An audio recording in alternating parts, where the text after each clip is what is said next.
నమస్కారం న్యూస్ 21 కి స్వాగతం. హెడ్లైన్ చూద్దాం. తెలంగాణలో 2 లక్షల పంట రుణమాఫీ, దీనిపై అధికారుల కసరత్తు. తాడేపల్లి జగన్ నివాసం దగ్గర ఆంక్షల తొలగింపు, 5 ఏళ్ల తర్వాత ఆ రోడ్లోకి అనుమతి. జనసేనకు టీడీపీ బంపర్ ఆఫర్, మరో కీలక పదవి ఇచ్చే ఛాన్స్. ఋతుపవనాలకు తోడు ద్రోణి, తెలంగాణలో 3 రోజుల పాటు వర్షాలు. బక్రీద్ పండుగను పురస్కరించుకుని ముస్లిం సోదరులు అనంతరం ముస్లిం సోదరులు ఒకరికొకరు శుభాకాంక్షలు తెలుపుకున్నారు.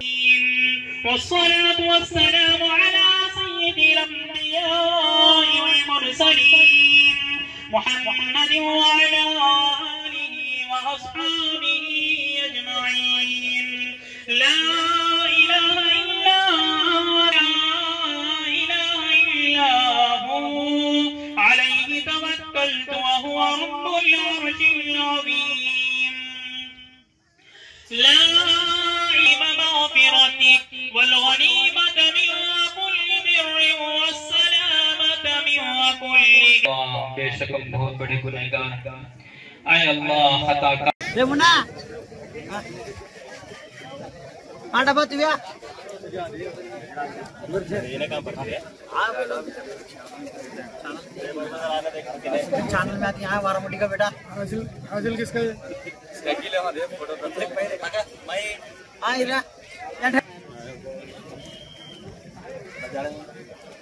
क्या नूर రాలేదంటే పేపర్ ఇన్ కట్ అవుట్ అవుతా సుంది నాకు ఫోటో కొట్టనా నాకు పెద్ద ఫోటో కొట్టండి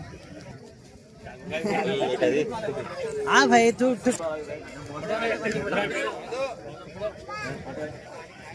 ప్రపంచంలోని అత్యంత ఎత్తైన చినాబ్ రైల్వే వంతెనపై తొలి రైల్ ట్రైన్ రన్ విజయవంతంగా నిర్వహించారు. దీనికి సంబంధించిన వీడియోను కేంద్ర రైల్వే మంత్రి అశ్విని వైష్ణవ్ షేర్ చేశారు. జమ్మూ కాశ్మీర్లోని ఈ వంతెన మీదుగా రాంబన్ నుంచి రియాసీకి రైలు సేవలు త్వరలోనే ప్రారంభం కానున్నట్లు ఇప్పటికే రైల్వే శాఖ ప్రకటించింది. 1315 మీటర్ల పొడవైన ఈ వంతెనను చినాబ్ నదిపై 359 మీటర్ల ఎత్తులో నిర్మించారు.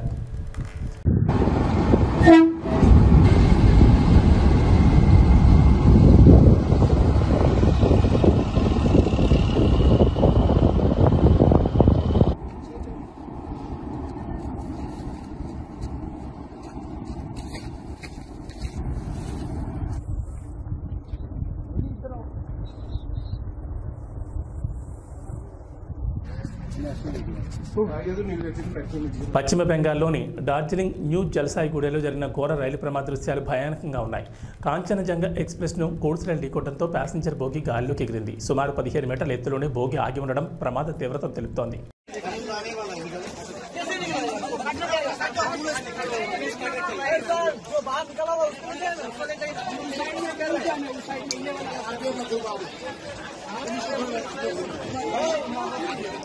తెలంగాణలో 2 లక్షల వరకు పంట రుణాలు మాఫీ చేస్తామని కాంగ్రెస్ ప్రభుత్వం ప్రకటించిన సంగతి తెలిసింది. ఆగస్టు 15 లోపు రుణాలు మాఫీ చేస్తామని సీఎం రేవంత్ రెడ్డి హామీ ఇచ్చారు.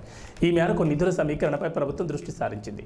మరోవైపు మాఫీ అమలుకు విధి విధానాలపై కసరత్తు చేస్తోంది. అర్హులైన వారికే రుణమాఫీ వర్తింపజేసేందుకు అధికారులు వివిధ రకాల ప్రతిపాదనలు సిద్ధం చేస్తున్నారు. ఎంపీలు, ఎమ్మెల్యేలు, ఎమ్మెల్సీలు, ఇన్కమ్ ట్యాక్స్ చెల్లించేవారు, ఉద్యోగులను దేని నుంచి మినహాయించాలని నిర్ణయం తీసుకున్నట్లు తెలిసింది. పట్టాదార్ పాస్బుక్లు, రేషన్ కార్డులను ప్రామాణికంగా తీసుకోవాలని అధికారులు ప్రభుత్వానికి సూచించినట్లు తెలిసింది. పంట రుణాల మాఫీపై ఈ వారంలో కేబినెట్ భేటీ నిర్వహించాలని ప్రభుత్వం యోచిస్తోంది. అందుకు సంబంధించిన పూర్తి సమాచారం ఇవ్వాలని ఆదేశించడంతో క్షేత్రస్థాయిలో వ్యవసాయ అధికారులు 2 లక్షల వరకు లోన్లు తీసుకున్న వారి జాబితాను బ్యాంకుల నుంచి తెప్పిస్తున్నారు.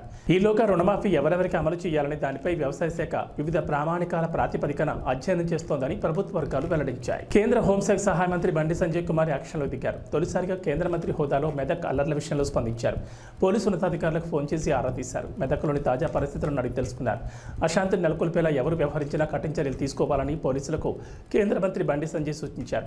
అమాయకులపై ఎట్టి పరిస్థితుల్లోనూ అక్రమ కేసులు పెట్టొద్దని ఆదేశించారు. పోలీసులు నిష్పక్షపాతంగా వ్యవహరించాలని బండి సంజయ్ సూచించారు.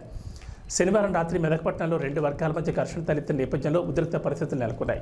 జంతుబద్ధ గోవుల తరలింపు విషయంలో తలెత్తిన ఘర్షణలో 2 వర్గాలు దాడులు చేసుకున్నారు. ఈ ఘటనలో 2 వర్గాల వారికి గాయాలయ్యాయి. దీంతో మెదక్లో తీవ్ర ఉద్రిక్తత చోటు చేసుకుంది. యాదాద్రి భక్తులకు ఆలయ అధికారులు శుభవార్త వినిపించారు. మహిమాన్విత స్వయంభూ యాదగిరిగుట్ట లక్ష్మీనరసింహస్వామిని భక్తులు గిరి ప్రదక్షిణ చేసుకుని స్వామివారిని దర్శించుకోవడం ఏళ్లనాటి నుంచి సాంప్రదాయంగా వస్తోంది. యాదగిరిగుట్ట కొండపై జ్వాల నరసింహుడు, గండ భేరుండ నరసింహుడు, యోగా నరసింహుడు, ఉగ్ర నరసింహుడు, లక్ష్మీ నరసింహుడు, స్వయంపూరుగా వెలసిన పంచ నారాసింహ క్షేత్రంగా ఎంతో ప్రసిద్ధి. ఎన్నో ఏళ్లుగా స్థానిక భక్తులు మాత్రమే గిరి ప్రదక్షిణ చేసుకుని స్వామివారిని దర్శించుకుంటారు. అయితే 2016లో ఆలయాన్ని దివ్యక్షేత్రంగా పునర్నిర్మించారు. ఆలయ పునర్నిర్మాణం తర్వాత గిరి ప్రదక్షిణ చేసేందుకు భక్తులకు ఇబ్బందికరంగా మారింది. కాగా రాష్ట్రంలో అధికారంలోకి వచ్చిన రేవంత్ రెడ్డి సర్కార్ యాదగిరిగుట్టలో ఉన్న పాత ఆచారాలను మళ్లీ పునరుద్ధరించాలని నిర్ణయం తీసుకున్నారు. ఇందులో భాగంగానే కొండపై స్వామివారి సన్నిధిలో భక్తులకు బస చేసే అవకాశం, కొబ్బరికాయలు కొట్టి మొక్కులు చెల్లించుకోవడం, కొండపైకి ఆటోలను అనుమతించడం వంటి అంశాలను పునరుద్ధరించారు. ఈ క్రమంలోనే యాదాద్రి గిరి ప్రదర్శన కూడా అధికారులు భారీ ఎత్తున ఏర్పాట్లు చేస్తున్నారు. ఆంధ్రప్రదేశ్ మాజీ ముఖ్యమంత్రి వైఎస్ జగన్మోహన్ రెడ్డి తాడేపల్లి నివాసం దగ్గర రోడ్డు ఓపెన్ అయింది. జగన్ ముఖ్యమంత్రిగా ఉన్న సమయంలో తాడేపల్లి నివాసం వెనుక నుంచి వెళ్లకుండా పోలీసులు ఆంక్షలు విధించారు. అలాగే కృష్ణా పశ్చిమ డెల్టా కాలువ కట్ట రోడ్, ఇటుక కట్ట దిగువనున్న మార్గాలపై రాకపోకలు నిలిపివేశారు పోలీసులు. ఆయా మార్గాల్లో పోలీసులు బారికేడ్లు ఏర్పాటు చేశారు. దీంతో సీతానగరం నుంచి రేవేంద్రపాడుకు కాలువ కట్ట మార్గంలో వెళ్లేవారు అదనంగా 1.5 కిలోమీటర్లు వెళ్లాల్సి వచ్చేది. ఈ మార్గంలో ఆంక్షలతో జనాలు పడుతున్న ఇబ్బందులపై కొత్త ప్రభుత్వం స్పందించింది. తాజాగా మార్గాల్లో బారికేడ్లు తొలగించారు. రోడ్డుకు రెండు వైపులా పోలీస్ చెక్పోస్టుల నుంచి ప్రజల రాకపోకలకు అనుమతించారు. ఆదివారం రాత్రి నుంచి ఆ రోడ్లోకి రాకపోకలు మొదలయ్యాయి. ఆంధ్రప్రదేశ్లో కొత్త ప్రభుత్వం కొలువుదీరింది. ఈ నెలలోనే అసెంబ్లీ సమావేశాలు నిర్వహించాలని చంద్రబాబు సర్కార్ భావిస్తోంది.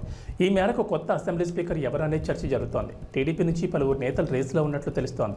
అయితే స్పీకర్ పదవిపై చంద్రబాబు దాదాపుగా క్లారిటీ వచ్చినట్లు తెలుస్తోంది. ఆంధ్రప్రదేశ్ అసెంబ్లీ స్పీకర్గా టీడీపీ సీనియర్ ఎమ్మెల్యే బీసీ నాయకుడు చింతకాల అయ్యన్న పాత్రుని ఖరారు చేసినట్లు తెలుస్తోంది.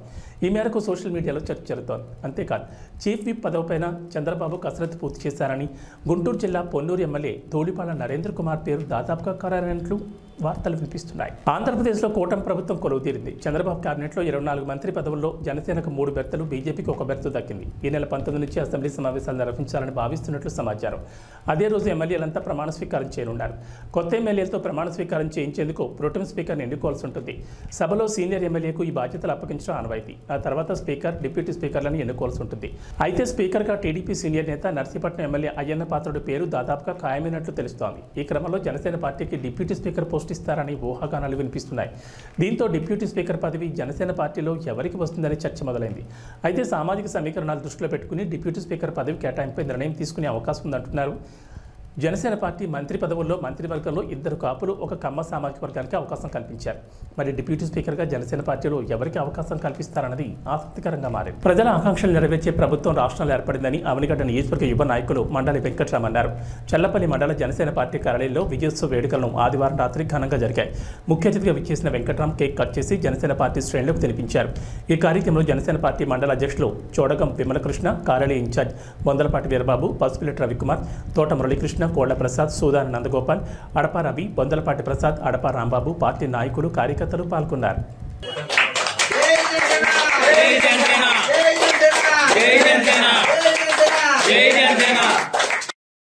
చల్లపల్లి జనసేన పార్టీ కార్యాలయంలో మన కూటమి అభ్యర్థులందరూ విజయం సాధించడం వల్ల ఈరోజు జనసేన పార్టీ ఆధ్వర్యంలో మన చల్లపల్లి మండలంలో జన సైనికులకి, వీర మహిళలకి అందరికీ కూడా ఇక్కడ విజయోత్సవం సభ చేసుకున్నాం. అలాగే ఈ కార్యక్రమానికి రాజాబాబు గారు వచ్చి కేక్ కట్ చేయడం జరిగింది. ఈ కార్యక్రమాన్ని ఇంత విజయవంతంగా చేసినందుకు వచ్చిన పెద్దలకు అందరికీ కూడా ధన్యవాదాలు. ఈరోజు ఇక్కడ ఈ కార్యక్రమం చేసుకోవడంలో ముఖ్య ఉద్దేశం మనం విజయోత్సవ సభ ఎక్కువ మంది మనకు గెలవటం ఇలా సక్సెస్ అయ్యాం కాబట్టి ఈ విషయాన్ని అందరికీ తెలియపరుస్తున్నాం. ధన్యవాదాలు. జై హింద్, జై జనసేన. రాష్ట్ర సాంఘిక సంక్షేమ శాఖ మంత్రిగా బాధ్యతలు చేపట్టిన తర్వాత ప్రకాశం జిల్లాలోని సొంత నియోజకవర్గం కొండెత్తుకొచ్చిన మంత్రి డోలా బాల వీరాంజనేయ స్వామికి ఘన స్వాగతం పలికారు తెలుగుదేశం పార్టీ నాయకులు, కార్యకర్తలు. అనంతరం టంగుటూరు మండలం వల్లూరమ్మ తల్లి దేవస్థానంలో ప్రత్యేక పూజలు నిర్వహించారు. ఈ సందర్భంగా మంత్రి మాట్లాడుతూ తమ ముందు అనేక సవాళ్లున్నాయని, రాష్ట్రంలోని అప్పులపై త్వరలోని శ్వేతపత్రం విడుదల చేస్తామన్నారు. రేపు జరగబోయే అసెంబ్లీ సమావేశాల్లో పలు కీలక బిల్లులను ప్రవేశపెట్టనున్నట్లు, వైసీపీ నాయకులు వాలంటీర్లను బలవంతంగా రాజీనామాలు చేయించారని, వారు తమతో ఆవేదన వ్యక్తం చేశారని చెప్పారు. ప్రస్తుతం ఉన్న వాలంటీర్లను కొనసాగిస్తామని, తెలుగుదేశం పార్టీ చెప్పినట్లుగా పెన్షన్ విధానాన్ని 1వ తేదీ నుంచి అమలు చేస్తామన్నారు మంత్రి స్వామి. చెప్తున్నా చెప్పిన దాని ప్రకారం ల్యాండ్ టైటిల్ యాక్ట్ మీద సంతకం, నిరుద్యోగులకి ఉద్యోగాలు కల్పించే ఫైల్ మీద సంతకం, ఏదైతే చెప్పినట్టు సామాజిక భద్రత పెన్షన్లు మేము 3 నెలల ముందు నుంచి ఇస్తామని చెప్పామో అప్పటి నుంచి రేపు నెలలో 7,000 రూపాయలు పంపిణీ చేసేటువంటి దాని మీద సంతకాలు పెట్టడం జరిగింది. మా ప్రభుత్వం విడతల వారి ప్రభుత్వం కాదు, చేతల ప్రభుత్వం, ప్రజా సంక్షేమాన్ని, అభివృద్ధిని కోరుకునే ప్రభుత్వాన్ని సిద్ధశుద్ధి చూపించాం. శాంతి భద్రతలో అదుపు తప్పుతున్న ఈ రాష్ట్రంలో వచ్చినటువంటి 5 రోజుల్లోనే శాంతి భద్రతలు కంట్రోల్ చేయగలిగామంటే ఇది మా నాయకుడి సత్తా నేను చేస్తా ఉన్నాం. ఈ రోజున చాలా సవాళ్ళు ఉన్నాయి. రాష్ట్రం అప్పుల్లో ఉంది.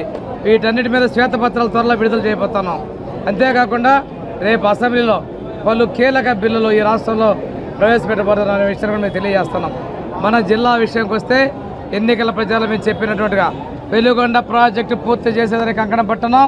ఏదైతే జల ప్రాజెక్టు నీటి ప్రాజెక్టు నిర్లక్ష్యం గురయ్యాయో వాటన్నిటి పూర్తి చేస్తామని తెలియజేస్తున్నాం. సంగమేశ్వరం కావచ్చు, గుళ్ళకమ్మ కావచ్చు, మిగిలిన పథకాలను కూడా మేము నాంది పూర్తి చేస్తామని తెలియజేసుకుంటూ ఈరోజు జిల్లాలో ఇసుక దోపిడీ వీటన్నిటి కూడా అడ్డుకట్ట వేసే పరిస్థితులు ఉన్నాయని చెప్పేసి మైనింగ్ ఎవరైతే మైనింగ్ చేస్తున్నారో వాళ్ళందరికీ మంచి రోజులు వచ్చాయి. ఈరోజు మైనింగ్ మీద దాడులు, వాళ్ళ మీద ఇబ్బందులు, రాయల్టీ అరాచక జే ట్యాక్సులు వీటన్నిటికీ విముక్తి కలిగింది.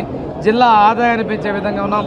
అదేవిధంగా ఏదైతే స్కూళ్ళల్లో పాఠశాలల్లో వాళ్ళు చేసినటువంటి విలీనాన్ని మేము తిరిగి రద్దు చేసి ఎస్సీ ఎస్టీ కాలనీలో పాఠశాలలు తెరిపిస్తాం తెలియజేసుకుంటూ మీకు మాట, సింగరాయకొండలోని సోమరాజపల్లి ఎస్టీ కాలనీలో మూత వేసిన పాఠశాలలో నిన్ననే తెరిపించారని చెప్పేసి ఎన్నికల ప్రచారంలో చెప్పారు.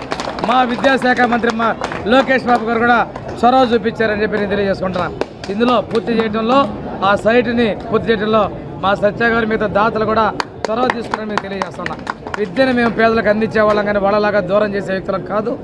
ఇంకోటి నాకున్నటువంటి శాఖ సాంఘిక సంక్షేమం, అదేవిధంగా సచివాలయాలు, వృద్ధులు, వికలాంగుల సేవ చేసే అదృష్టాన్ని వారందరికీ మంచిగా చూసేదానికి మాకు ఈ అవకాశాన్ని భగవంతుడు కల్పించాడని చెప్పి నేను తెలియజేసుకుంటూ ఏదైతే మా నాయకుడు నా మీద నమ్మకంగా పెట్టినటువంటి ఈ బాధ్యతల్ని నిర్వర్తిస్తారని అమ్మవారికి భగవంతుని కోరుకుంటూ తప్పకుండా విశాఖ రిషికొండపై వైఎస్ఆర్సీపీ ప్రభుత్వం అడ్డగోలుగా అక్రమ కట్టడాలు కట్టిందని ఎమ్మెల్యే గంటా శ్రీనివాసరావు విమర్శించారు. కూటమి శ్రేణితో కలిసి నిర్మాణాలను పరిశీలించిన ఆయన ఎన్జీటీ ఆదేశాలను సైతం పక్కన పెట్టారని మండిపడ్డారు. ప్రజాధనంతో జగన్ కట్టిన భవనాలు ఎందుకు ఉపయోగపడతాయో కూడా తెలియడం లేదన్నారు. వైఎస్ఆర్సీపీ నేతల అక్రమాలతో పాటు భూదోపిడీపై విచారణ చేయాల్సిన అవసరం ఉందన్నారు. త్వరలోనే కూటమి ప్రభుత్వం తగు నిర్ణయం తీసుకుంటుందని స్పష్టం చేశారు. విశాఖ రిషికొండపై జగన్ అక్రమ కట్టడాలు నిర్మించారు. గత వైఎస్ఆర్సీపీ ప్రభుత్వం కట్టిన భవనాలు ఎందుకు ఉపయోగపడతాయో తెలియడం లేదు. పచ్చటి రిషికొండపై విధ్వంసం సృష్టించారు. 500 కోట్ల రూపాయల ప్రజాధనాన్ని దుర్వినియోగం చేశారు. వైఎస్ఆర్సీపీ నేతల అక్రమాలతో పాటు భూదోపిడీపై విచారణ చేయాలి. త్వరలోనే సీఎం చంద్రబాబు విశాఖ పర్యటన అనంతరం దీనిపై తగు నిర్ణయం తీసుకుంటుందన్నారు.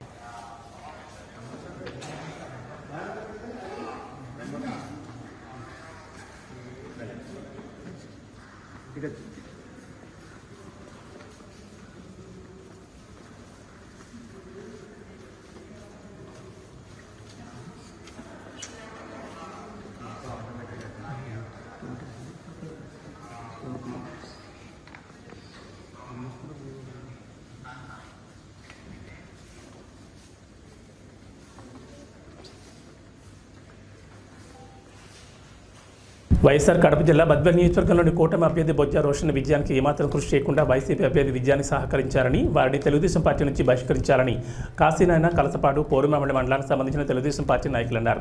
కడప జిల్లా పోరుమామిడి పట్టణంలో తెలుగుదేశం పార్టీ నాయకులు, కార్యకర్తలు సమావేశం నిర్వహించారు. ఈ సందర్భంగా బద్వేల్ తెలుగుదేశం పార్టీ మాజీ మార్కెట్ యార్డ్ చైర్మన్ రంతు చెరుకు చెన్నారాయుడు, తెలుగుదేశం పార్టీ నాయకులు రంగసముద్రం, పంచాయతీ ఎంపీటీసీ కలవకూరు రమణ, కలసపాడు మాజీ మండలాధ్యక్షులు భూపాల్ రెడ్డి, పోరుమామిళ్ల మాజీ ఎంపీటీసీ ఇమా హుస్సేన్, బాలాజీ, కాశీనారాయణ మండలం టీడీపీ నాయకులు రమణారెడ్డి, వెంకటరెడ్డి, విజయ్ కుమార్ రెడ్డి, దుగ్గిరెడ్డి, ఎస్సీసీఎల్ అధ్యక్షులు మద్దూరి ఏసయ్య తదితర నాయకులు మీడియాతో మాట్లాడారు. కాశీనారాయణ మండలానికి చెందిన కర్ణాటి వెంకటరెడ్డి, కలసపాడు మండలానికి చెందిన ప్రహ్లాద్ రెడ్డి, పోరుమామిడి మండలానికి చెందిన చెరుకూరు రవికుమార్లు తెలుగుదేశం పార్టీలో ఉండి వారు ఏనాడు కూడా ఎన్డీఏ కూటమి అభ్యర్థి బొజ్జా రోషన్ గెలుపు కోసం ప్రచారం చేయలేదని ఆరోపించారు.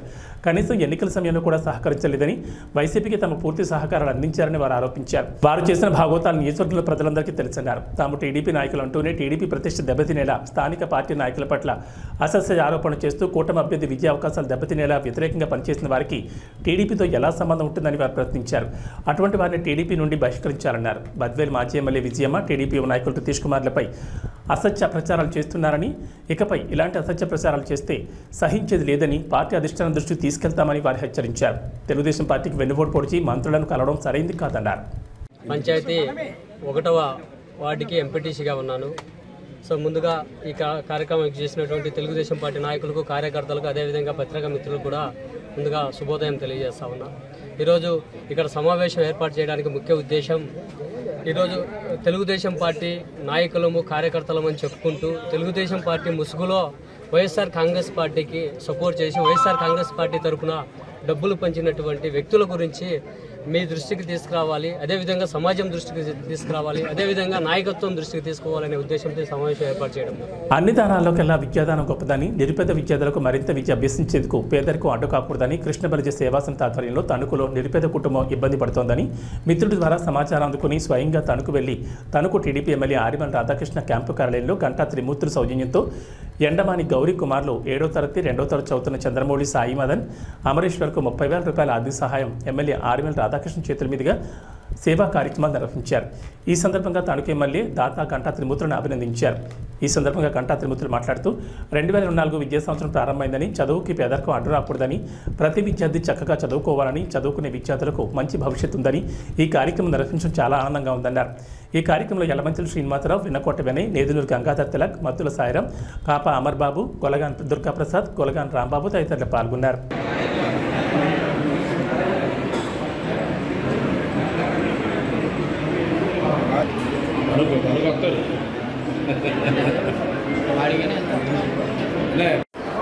నా పేరు Ganta Trimurthulu, state TDP Krishna Balija state డైరెక్టర్ని. ఈరోజు తణుకు నియోజకవర్గంలో అత్యధిక మెజార్టీతోని ప్రజలు ఆశీర్వదించి బీభత్సమైన మెజార్టీతో గెలిచిన ఆరిమల్ రాధాకృష్ణ గారికి రావడం జరిగింది. అక్కడ మా గణేష్ గారు చెప్పగా పిల్లలు గంగమౌళి సాయి అన్న student కుర్రళ్ళు 7th class 2nd class చదువుతున్నారు. వాళ్ళకి ఆర్థిక సాయం అందజేయడం జరిగింది. 30,000 రూపాయలు ఇవ్వడం జరిగింది. ఈ స్టూడెంట్లు ముందు కూడా బాగా చదువుకోవాలని కోరుతున్నాను. అన్ని దానాల కన్నా విద్యాదానం చాలా గొప్ప విశేషం. నేను వచ్చేప్పటికి రాష్ట్రంలో కృష్ణ బలిజలో సంఘికులకు కానీ అలాగే స్టూడెంట్లకు కానీ నా శాతం ఆర్థిక సాయం చేస్తూ ఉంటాను. అందులో భాగంగా ఈరోజు ఈ పిల్లలకే చేయడం జరిగింది. ఈ ఆరిమల్ రాధాకృష్ణ గారు చేతుల మీదుగా చేయడం నాకు చాలా ఆనందంగా ఉంది. జై టీడీపీ, జై టీడీపీ. గంటా త్రిమూర్తులు గారు ఎక్కడ ఆపదున్నా ఎక్కడ ఇదున్నా సరే వచ్చి తగినంత విధంగా ఆర్థిక సాయం చేస్తారో. అతను వ్యాపార నిమిత్తం తణుకు రావడం జరిగింది. తణుకు రాస్తే గణేష్ గారు ఆయన ద్వారా ఇద్దరు పిల్లల స్టూడెంట్స్కి ఆర్థిక సాయం చేయాలి చదువుకుంటా అనడంతో వాళ్ళిద్దరికి కూడా 30,000 రూపాయలు ఆరవిల్లి రాధాకృష్ణ గారు ఎమ్మెల్యే గారి చేతికి ఇప్పించడం జరిగింది. మా భీమవరం పట్టణం చుట్టుపక్కల ప్రాంతంలో అగ్ని ప్రమాదాలు కానీ ఏమైనా జరిగిన మనుషులకి ఏమైనా ప్రమాదాలు జరిగిన అగ్ని ప్రమాదాలు కానీ ఆరోగ్య నిమిత్తం కానీ స్కూల్ నిమిత్తం కానీ తన చేతనైన ఆర్థిక సాయం చేయడంలో అంజవేసిన చెయ్య అన్ని దానముల కన్నా అన్నదానం కన్నా విద్యాదానం గొప్పదనే ఉద్దేశంతో ఈరోజు తణుకు ఎమ్మెల్యే గారు ఆరిమల్ రాధాకృష్ణ గారు చేతుల మీదుగా 30,000 రూపాయల సాయం అందించదండి. ఇటువంటి దానాలు ఎన్నో చేసిన గంటామూర్తి గారికి ఆ భగవంతుడు ఆయురారోగ్య ఐశ్వర్యాలు చేకూర్చాలని, ఇటువంటి దానాలు ఎన్నో మరెన్నో చేయాలని, మా భీమవరం పట్టణానికి మరింత పేరు తీసుకురావాలని మనస్ఫూర్తిగా కోరుకుంటున్నాం. ప్రభాస్ కల్కి 2898 ఏడి నుంచి భైరవ ఆంధంను ఆదివారం రాత్రి 8 గంటలకు విడుదల చేస్తామని ప్రకటించారు. ఇక ఈ పాట కోసం ఫ్యాన్స్ అంతా ఎదురు చూడసాగారు. లిరికల్ వీడియోను వదులుతారని అంతా ఎదురు చూశారు. కానీ చివరికి ఆడియోని వివిధ ప్లాట్ఫామ్స్లో వదిలేశారు. లిరికల్ వీడియోను సోమవారం ఉదయం రిలీజ్ చేస్తామని చిన్న ట్వీట్ ఇచ్చారు.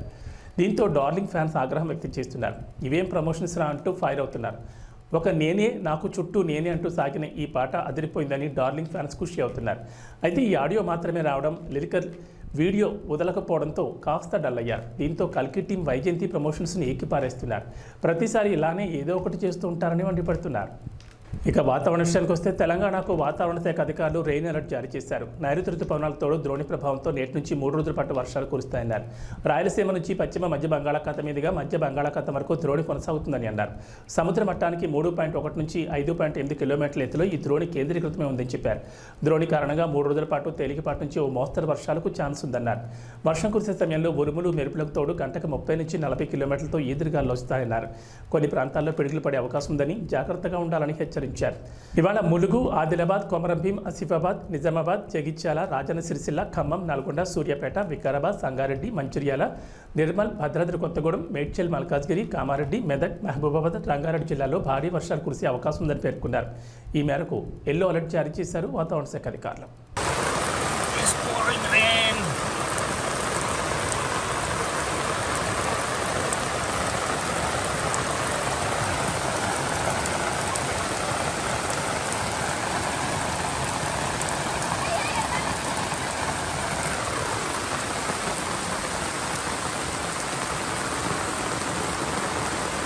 ఏబీ బులెటిన్ విశేషాలు. నమస్కారం.